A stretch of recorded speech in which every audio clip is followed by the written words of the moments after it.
Now at 6, Missouri voters will soon weigh in on how citizen-led constitutional amendments are approved.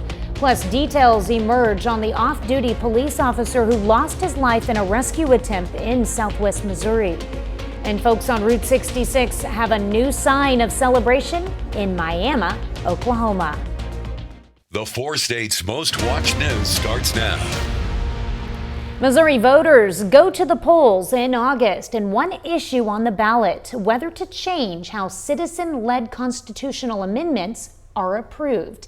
This is KOAM News. I'm Tanya Bach, and this week's Amendment Monday, KOAM's Blake Goley breaks down Amendment 4. Right now, a citizen-led constitutional amendment only needs a simple statewide majority to pass. But if voters approve Amendment 4, those measures would still need a statewide majority and a majority of votes in each of Missouri's 8 congressional districts. These are constitutional changes that Missouri voters, not lawmakers, put on a ballot by collecting signatures. Ensure that there's equal say across the state. Right now, you have Kansas City and St. Louis that are determining a lot of the choices and the changes that happen in our state constitution. And if we're changing our most fundamental document, it needs to be a cross-representation of all the citizens across the state. Opponents argue the proposal could have unintended consequences. You have all 8 congressional districts having to pass an initiative petition. It becomes really easy for dark money to come in, find the weakest congressional district, and just sink a bunch of money into that one district to make sure that it doesn't pass. Missouri voters will have the final say when they head to the polls August 4th. In Missouri, Blake Goley, KOAM News. In recent years, Missouri voters have used the citizen-led amendment process to approve Medicaid expansion, recreational marijuana, and reproductive rights. Amendment 4 would change how future measures are approved. Meteorologist Tiffany Savona joins us now with a first look at weather.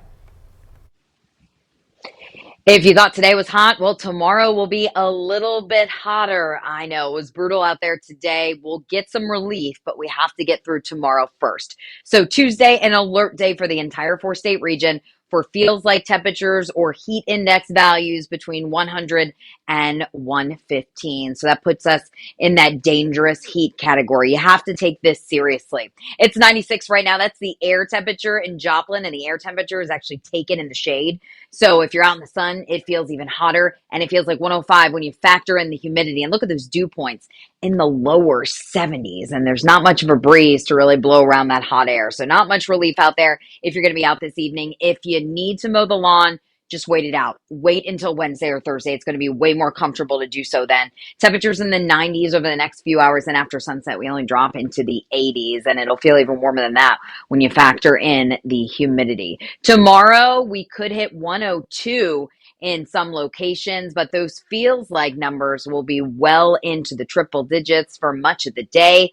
We'll talk more about those heat index values, how you can stay safe, and how long the relief lasts coming up in a bit. Tanya, back to you. All right, thanks, Tiffany. We're learning more about the drowning of a Rogers police officer in the Elk River over the weekend. Authorities say 24-year-old Fred Marsh entered the water to assist another swimmer when he himself became distressed and did not resurface. Knoll Fire, alongside Missouri State Highway Patrol Water Division and the McDonald County Sheriff's Water Patrol, began searching Saturday shortly after 6 p.m. in the Elk River for a missing person. Sunday morning, the search resumed, and the body of Marsh was recovered about 10 a.m. This is Troop D's 7th drowning for 2026. Today, the escort for Officer Fred Marsh traveled from Anderson, Missouri to Pine Bluff, Arkansas. Community members wishing to pay their respects did so along the route. Officer Marsh was in his first year of service with Rogers Police. He graduated from the Arkansas Law Enforcement Training Academy on April 9th. Officer Marsh was off duty when he attempted to rescue the swimmer. City of Joplin is set to begin some road work on Wednesday that will impact drivers on Maiden Lane. The work will begin at Perkins and North Maiden and ends south of 32nd Street. Crews will remove the top layer of asphalt and replace it with a new one. Maiden Lane is expected to remain open, but the City of Joplin recommends drivers find an alternative route. And drivers headed through Crestline to Highway 69 might have noticed some road work taking place. KDOT crews have been working on the bridge just north of Crestline after some damages from recent flooding. KDOT says the work should have minimal impact on travelers. America's Mother Road has another reason to celebrate its milestone birthday. The city of Miami installed a brand new Route 66 sign just in time for Miami's Route 66 Heritage Fest on this upcoming Friday and Saturday. The sign, located on Main Street across from the Main Street Dollar General, was made possible by a negotiation between Miami City Council in trade with Allen Sign Studio for city-owned vacant lots. Coming up, health experts have a warning for sun worshipers and how the UV index can lead to more than tanning. But first, every town has a story, and my next stop had an influence on the Wright brothers and also offers a unique safari museum. I'm Nellie Lopez with more details on that coming up. before the Wright brothers took flight, there was Octave Chanute, and there is a southeast Kansas city that bears his name. It's a small town that still lives his legacy. As part of our America 250 coverage, we're learning that every town has a story. KOAM's Nellie Lopez visits Chanute, Kansas, as this town offers a century-old soda fountain to a world-class safari museum. Chanute was founded in 1873. Octave Chanute is a chief engineer for the railroad companies. He came to Chanute and negotiated a compromise between four townships, the townships of Alliance, Chicago Junction, New Chicago, and Tioga. That led to the founding of the city of Chanute. Octave Chanute not only created significant contributions to the railroad industry, he designed Union stockyards in Kansas City and Chicago, and also was a mentor to the Wright brothers. Now Chanute offers more than just strong history. 5 parks with family amenities that we are very proud of. We also have the strong local businesses and manufacturers in Chanute. We have a thriving local hospital, Neosho Memorial Regional Medical Center, that serves all southeast Kansas. We also have excellent education opportunities with USD 413 and Neosho County Community College. Several museums are available, like the Martin and Johnson Safari Museum, that shares the life of Osa Johnson, who was born in Chanute, and a drugstore that's not your typical pharmacy. A little bit of everything to offer our customers. We have our old-time soda fountain here where we're at now. It has been here in this location for almost 50 years now. Parts of it, I think, date back to the 1910s or the early 1900s. But for many, it's a small town service that keeps them coming back. We have that one-on-one relationship with our customers that we can provide, and we offer a better customer service fit for everybody here. We try to take care of everybody, so everybody's like family. I think Chanute is very welcoming. It's a charming town, has lots of strong history, lots of things to do for families, and it's continually growing. In Chanute, Kansas, Nellie Lopez, KOAM News. There are several events that will take place in September. September 19th is their 109th Mexican Fiesta, and September 26th is the 57th Artist Alley Festival. Tiffany returns next with a complete look at your forecast. Here's your Skywatch weather forecast from the trusted Roper Kia Weather Center.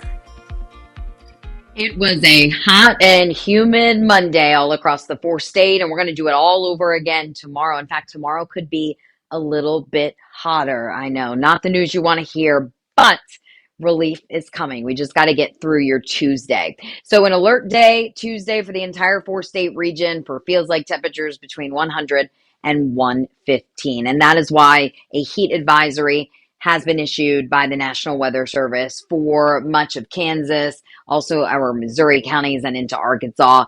The orange counties, that's where heat index values could get up to 110. Wouldn't be surprised, though, if we saw maybe an isolated 111, 112.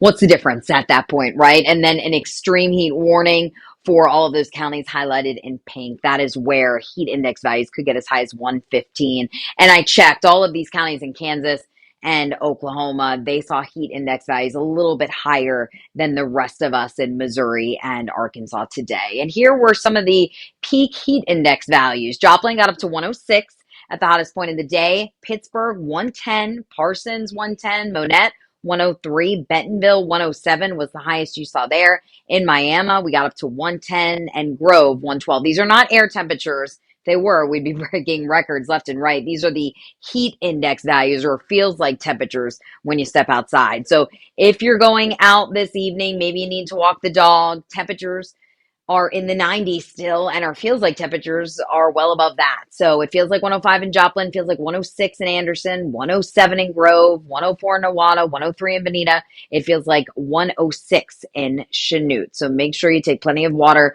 on your walk if you're going out there this evening. And the sun is still shining bright. There are absolutely no clouds as we take a look over the High Winds Casino. You want to be indoors this evening. Casino, a great place, a restaurant. You will not want to dine outdoors this evening because we're not going to get that relief that we're used to.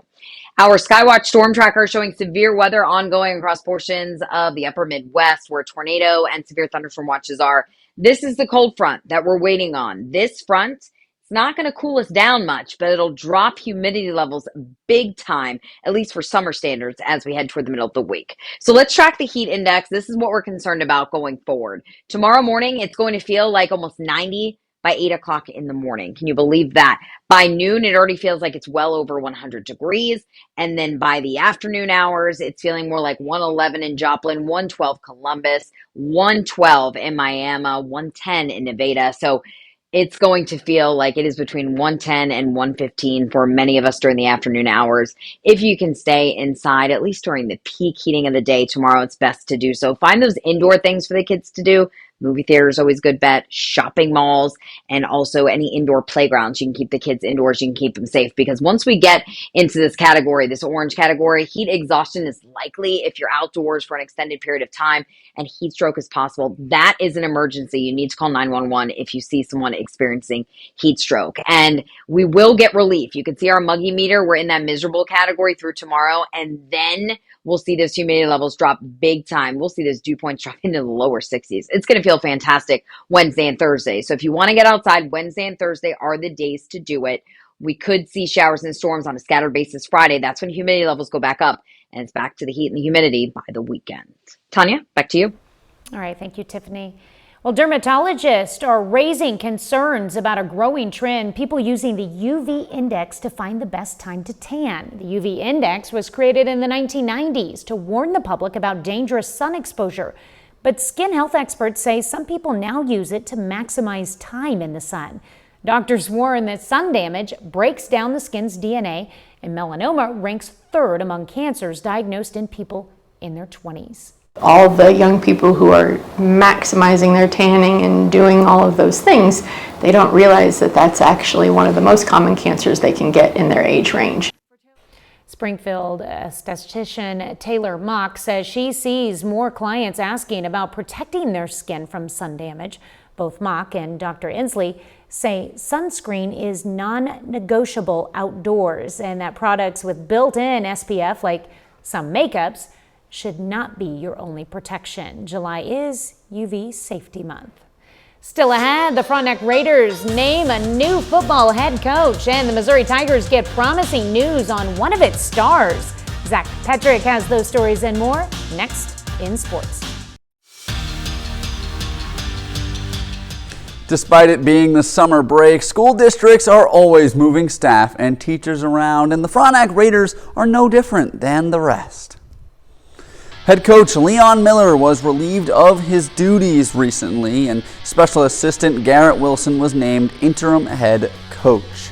Miller was head coach from 1989 to 2005 and again from 2024 up until this month. Wilson coached special teams, wide receivers, and defensive backs as that special assistant.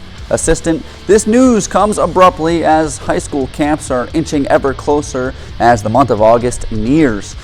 This comes after an 8-2 season in 2025 where the Raiders went 5-1 in the district.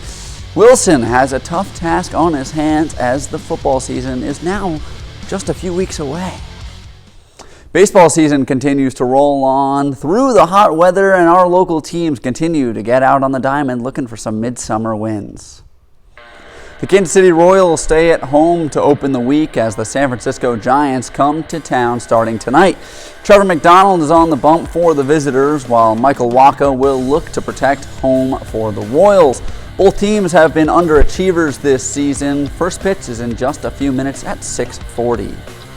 St. Louis Cardinals hit the road again this week as the Redbirds head to Los Angeles to face off with the Angels. Kyle Leahy gets the start for the Cards while Jose Soriano takes the mound for the Halos. The Cardinals will look to get back in the win column after yesterday's loss, that game at 9:10 tonight. The Nevada Griffins are also at home tonight against the St. Joseph Mustangs as the Mink League playoffs approach quickly. The Mustangs have won 8 of its last 10 games and look to continue the hot streak while the Griffins attempt to find a groove to open the week. Football season is quickly approaching, and one of our local colleges got some very promising news as players get back to campus for camp. Missouri running back Ahmad Hardy has been medically cleared and is expected to make a full recovery from a gunshot wound to his leg, but his timetable for a return remains uncertain. Coach Eli Drinkwitz said today that timetable is uncertain. Hardy finished second among all FBS players in rushing last season with 1,649 yards, and he scored 16 touchdowns while helping the Tigers go 8-5. Mizzou have a little over a month before its first game against FCS opponent Arkansas Pine Bluff. Let's take a look at that timeline for Hardy now. Again, he was struck at a biker club on May 10th before having surgery within 10 days of that event. The Tigers say return to play is between 5 and 8 weeks, but there are no guarantees about the time Hardy returns and his performance when he does eventually get back on the field. Continuing with the college sports trend, the Arkansas Razorbacks also had a fun announcement today, but on the court and not the gridiron. The Arkansas Razorbacks announced the men's basketball team will face off with Indiana at Madison Square Garden on November 17th. The two big programs have faced off 5 times before, with the Razorbacks taking 3 of those matchups. Imagine getting to play at Madison Square Garden. I know. That would be cool. Back where I'm from, New York, I've seen a lot of games there, but to be a college student on the floor of Madison Square Garden, that must be just electric. Yeah, and going to school, as a Razorback, you probably wouldn't think that would be an opportunity. Why would you play in New York? That makes no sense. Why not? I like it. We're back with more news after this. Here's a look at what's coming up on KOAM News at 9 on Fox 14. As cyclospora spreads across the country, experts have detected cases in the Show Me State. We're going to take a look at the latest numbers. Plus, we'll have more from today's escort of a fallen Rogers police officer. And Gorilla Pride brings out the community for the Pitt State Coaches Caravan. Those stories and a lot more tonight on KOAM News at 9 on Fox 14. Well, thousands are expected to attend the $1 Million Firework Festival this weekend, and organizers are putting extensive safety plans in place. Frontenac Police, Pittsburgh Fire, Crawford County Sheriff's Office, and other local emergency services will all be on site. Guests should expect bag searches at the entrance, and coolers are not permitted, though free water will be provided. Tiffany's next. Tuesday will be another hot day. In fact, a little bit hotter than today, 102, but feels like temperatures really between 105 and 115. And then we'll get relief. Finally, Wednesday and Thursday will be the best days to make those outdoor plans. And then we could see a few more showers and storms Friday as the humidity comes back and it's hot and humid this weekend. Tanya? All right. Thanks, Tiffany. Final check of the sports. Well, the Nevada Griffins are on the diamond tonight. We'll have those highlights tonight, and it is a hot one out there for those players. I can't imagine. Hopefully they're drinking a lot of water. Thank you for watching. We will see you right back here at 10. Have a great evening and an even better Tuesday.